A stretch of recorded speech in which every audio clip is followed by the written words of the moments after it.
I am Brian Lee Durfee, author of The Forgetting Moon, published by Simon & Schuster's Saga Press. Today I'm going to be reviewing book number 3 in the Sun Eater saga, Demon in White, by my good friend Christopher Ruocchio. That's right, Roucchio. If you've been following my reviews, you know I reviewed Empire Silence and Howling Dark earlier, the first 2 books in the Sun Eater saga, earlier on my channel. You can go find those on my channel somewhere, or I will link to them at the end of this video. But I make no promises. Sometimes I promise I'm going to link to stuff and then I never do. Like I said, the production values of my videos, I mean, my production team is on point. Like, we just today got the lighting all set perfectly. And then Pretty Miss Kitty came up and started screwing with the drapes over on this side and letting the sun just beam in on here and screwing up the whole lighting system. Do you think we fixed that? No, we didn't. We blamed Pretty Miss Kitty for the crap lighting of this video. She's still over there monkeying with the drapes. Gosh, it's a nuisance. Anyway, let's talk about Demon in White.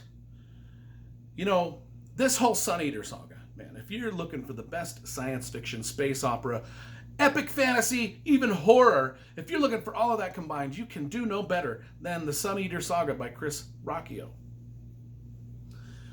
It's just that good. I've compared this in my other videos, Christopher's writing and his world building, just the way his writing style, how good he is, his world building, the science fiction, the detail, all of it combined. It just reminds me so much of Frank Herbert's Dune. And then the storytelling style he's implemented reminds me a lot of Patrick Rothfuss and Name of the Wind. So what we've got, you know, building up here is a story told from the perspective of an old man, and he's kind of reminiscing about his life as a galactic starship sort of captain, sort of hero, not hero, just we don't know what he is, you know. Christopher Ruocchio describes the whole series as a whole as, imagine Anakin Skywalker as if becoming Darth Vader was the right thing to do. That's the way he describes it to people. And, you know, you can see what it's about because, you know, in the first few books we find out that, you know, this old man is reminiscing on his life, and he's done some terrible things. He's done good things and terrible things.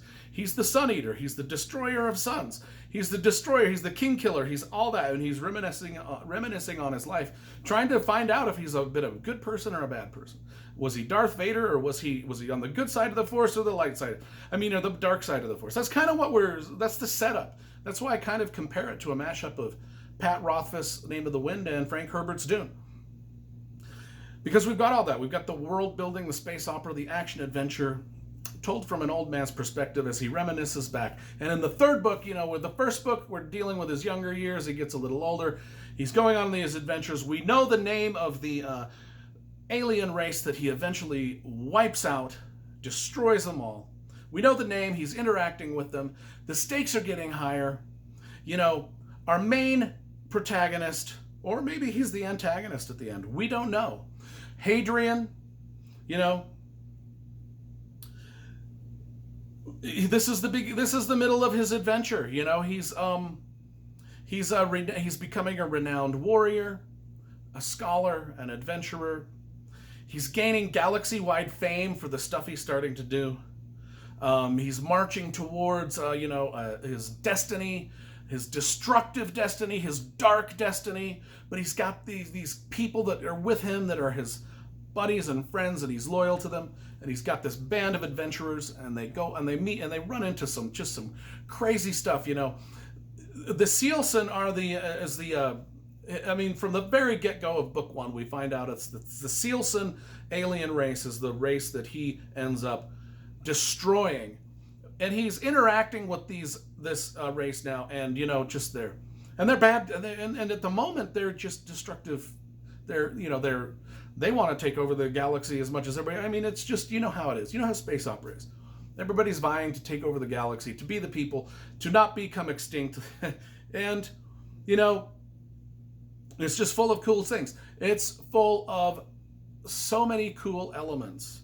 You know, we've got molecular swords, blades, history. We've got dark, deep secrets hidden in the ancient history of the galaxy. And Hadrian is a historian and a scholar, and we're discovering all of this stuff as we go along on these bloody fun adventures that Hadrian and his crew kind of explore. And we're just getting closer. We're getting closer to the darkness, folks.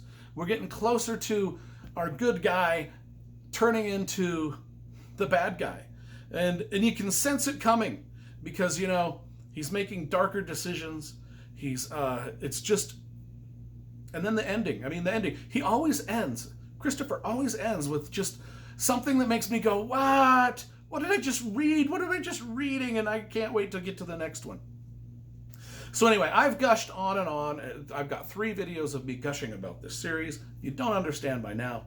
I love it. Christopher's a cool dude. I hang out with him at some of the Comic-Cons. He's a good guy. He's a good writer. And I like his stuff. I give the whole series, I've been given these like really high ratings, 9.5s, 10s, that's where this one's going to fall too. It's all coming down. There's going to be 5 books in the series. This is book number 3. It's all starting to be like building up towards something that's just going to be epic. And are we going to be cheering or booing? I don't know. But that's the fun part of it. So the Demon in White. I can't wait till book number 4 comes out. But until then, just read these. They're big, huge, massive Game of Thrones, Wheel of Time sized, epic space operas, epic fantasies. It's like a mashup of the two. Can't go wrong.